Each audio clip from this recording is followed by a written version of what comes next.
Hello, কে বলছিলেন? Hello, I am Mr. Best. How are you, Rakib?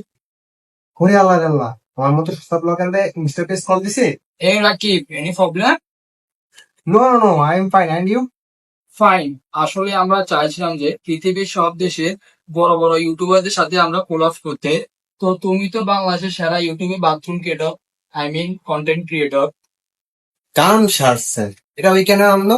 Yes yes mister best, আমি হলাম বাংলাদেশের number one YouTuber. হ্যাঁ Rakib, yes yes, আমি জানি তুমি কন্টেন্ট নামে ইউটিউবে ব্যবসা করো যে। হ্যাঁ, আমরা তাহলে খুব তাড়াতাড়ি দেখা করবো। তো তুমি বলো কোথায় দেখা করা যায়? আমার পাশে বাথরুমে, বিকজ আমি তো বাথরুমে দিলাম। হ্যাঁ রাকিব, ওটা তোমাকে দেখলে বুঝে যায়। তো মিস্টার বেস্ট, তোমার কাছে একটা রিকোয়েস্ট ছিল, তুমি আমাকে ইনস্টাগ্রামে ফলো দাও। আমাকে তুমি সস্তা ব্লগার বাদ, তো তাদেরকে আমি দেখাতে হবে। আমি তো আমার ইনস্টাগ্রামে যে কোনো ফালতু কন্টেন্ট ক্রিয়েটরকে ফলো দিই না। আচ্ছা, তুমি যেহেতু বাংলাদেশের number one YouTuber, sorry YouTuber, আমি দিচ্ছি তোমাকে ফলো। বেস্ট, আমার কাছে আরেকটা প্রশ্ন ছিল, বাংলাদেশে এত ভালো ভালো কন্টেন্ট ক্রিয়েটর থাকতে তুমি আমাকে কেন চয়েস করলে? হ্যাঁ রাকিব, বলতে আমি জানি বাংলাদেশে অনেক ভালো ভালো কন্টেন্ট ক্রিয়েটর আছে, কিন্তু তোমার মতো কোনো ফালতু কন্টেন্ট ক্রিয়েটর নাই, যার কারণে আমি তোমাকে বেছে নিয়েছি।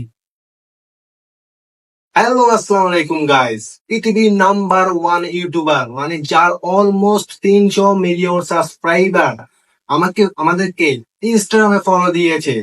তোমরা আমার মূল্য না বুঝলেও আমার মূল্য কিন্তু মিস্টার বেস্ট ঠিকই বুঝলো। সে আমাকে ইনস্টাগ্রামে মেসেজ দিয়েছে তার সাথে একটা কোলাবরেশন করার জন্য। ও মাই গড, মিস্টার বিস্ট রাকিব হাসানের সাথে দেখা করবে কেন? মিস্টার বিস্ট কি ছোট ফ্যান ফলোয়ার দরকার হয়ে গেছে? কেন, ওই দিন তো তুই দেখছিলি। আসলে সমস্যা ওদের ভিডিওতে না, ওদের অঙ্গভঙ্গিতে।